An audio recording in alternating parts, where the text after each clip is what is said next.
Hello, ladies and gentlemen. I hope you are all keeping safe. I am Crypto Nobes. In today's video, I'm going to be talking about why I think the next few months are the most important months in crypto history. If you like anything I bring to you, like, subscribe, or share the video, or any feedback. It really does help my channel out. I really appreciate it.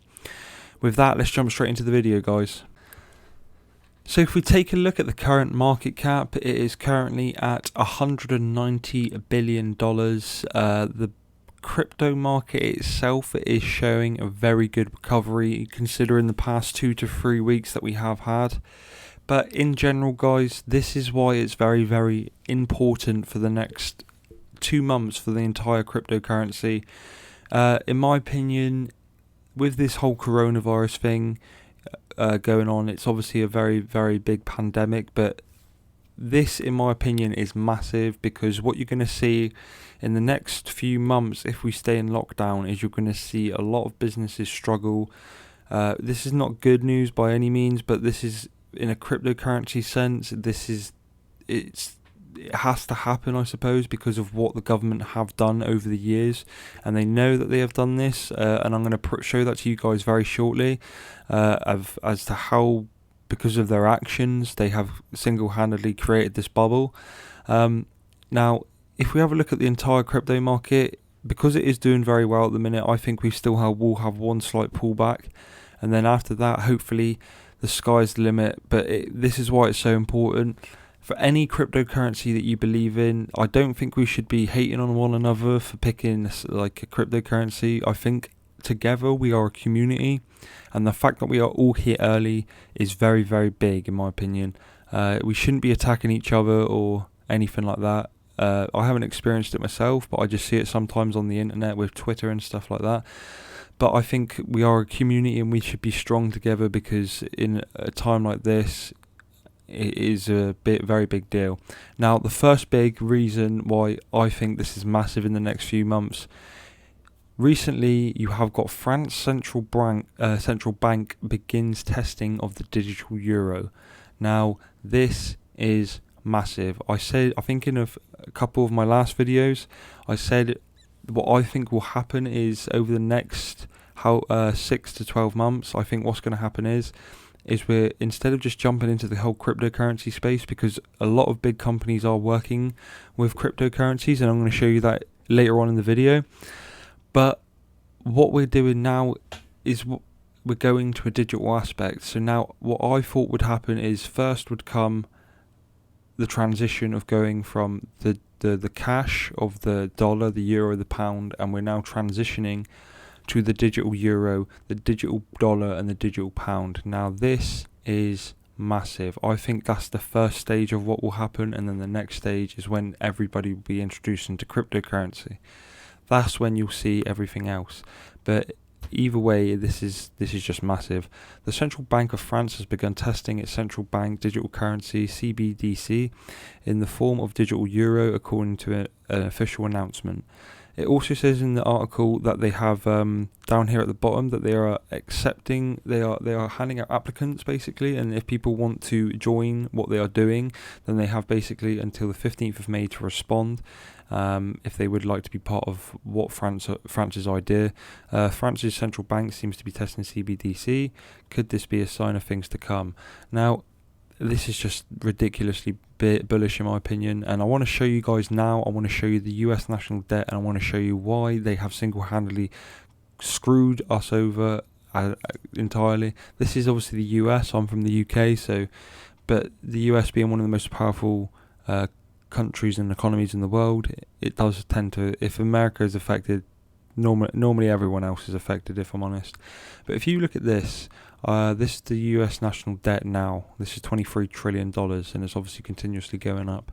Every debt per citizen, 71,000, and debt per taxpayer, 191,000. So this is 2020. I'm going to show you what it was like in 2008 during the financial crash situation. It was only about 9 trillion. Now what was it before then? Let's have a look at before then. Before the market, it was 7 trillion.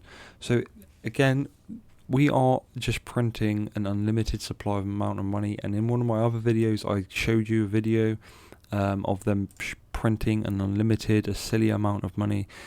We've all heard of I hope we've all heard of the packages that each of our countries are going to be bringing out. America is 2 trillion. UK is about 500 billion. Germany is about 400 or 300 billion, something like that. Either way, it's a substantial amount of money. And if you think about it realistically, it just devalues the dollar, the euro, and the pound. It just devalues it even more. And I think it could get a lot worse in the next few months, but this is all of the government. This is all on the government. This isn't any of our faults. We couldn't have done anything about this. This is just because of their bubble that they have created that this has happened as it has happened. The World Health Organization, which a lot of you are hearing news about at the minute, which is WHO, they're everywhere on Twitter because they are teaching us and helping us and stay safe about the coronavirus. I'm pretty sure they're teaming up with Microsoft, and they are planning on doing something on the blockchain, which again, if the World Health Organization is moving to the blockchain, this is massive. Again, it's just massive. Now, the second to last bit that I want to show you guys, I show this in a lot of my videos. If you've stuck around till the end, thank you. I really appreciate it, guys. You are really, really awesome. I want to show you this. I've got this to show you, and I've got one more thing to show you as to why I think this is the most important next couple months of cryptocurrency history. Now, this is the stock to flow. Let me just say this: if you guys don't believe in Bitcoin, I think this is the time where you should at least be hopeful for it, because yes, in time you could see cryptocurrencies like Chainlink, which is another one I like, XRP, another one I like. There's loads. Basically, any of the top 20 or top 30 that are obviously legitimate, they will more than likely they will succeed because they have proven themselves.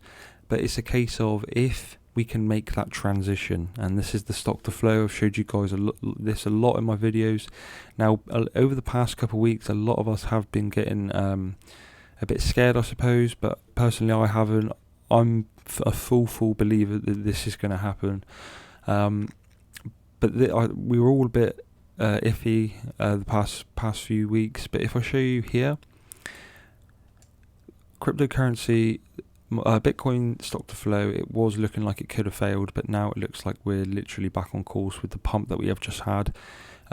If the crypto market does show to be a safe haven, or it shows to outperform the current situations of the gold and the stock market, what is going on, then this could be the biggest and quickest transition that we ever see. It is absolutely massive in my opinion, and whether or not you believe in Bitcoin or you have any other cryptocurrency, it's the time to get together as a community, because this is huge. The next couple months is literally going to be huge. And I want to point out one last thing about someone who I talk about as well. He's called Peter Schiff. He is a gold bug. He has always been a gold bug, but I want to show you a few things quickly on his Twitter. Now, Peter Schiff, I agree with a lot of stuff he says, but the only thing that I don't agree with is that he thinks gold is the answer rather than cryptocurrency. I purely only think that cryptocurrency is the answer because we are heading into a digital future rather than going back in time, which is gold. And if gold became the main system of money, it would be a step backwards rather than a step forwards, in my opinion.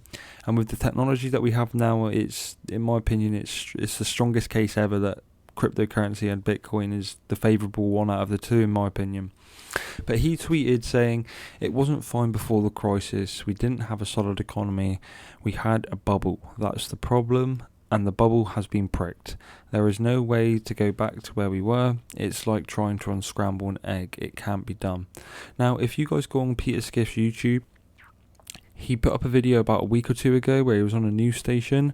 I highly recommend it. I'll put it in the description because I won't be allowed to post any footage of it. But if you check out the interview, he says that yes, the coronavirus is very real and it is here, but he says if it wasn't the coronavirus, it would be something else. The coronavirus is just the prick, the pin that has pricked the bubble. And he said if it wasn't coronavirus, it'd be something else. He said this has been due for a long time.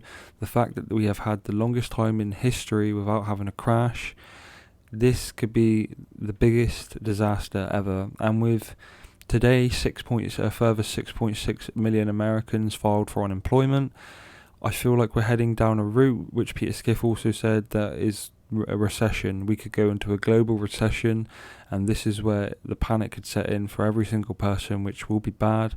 But this is where it will happen so quick, I don't think we even realise it happened, with the whole if cryptocurrency does come to life.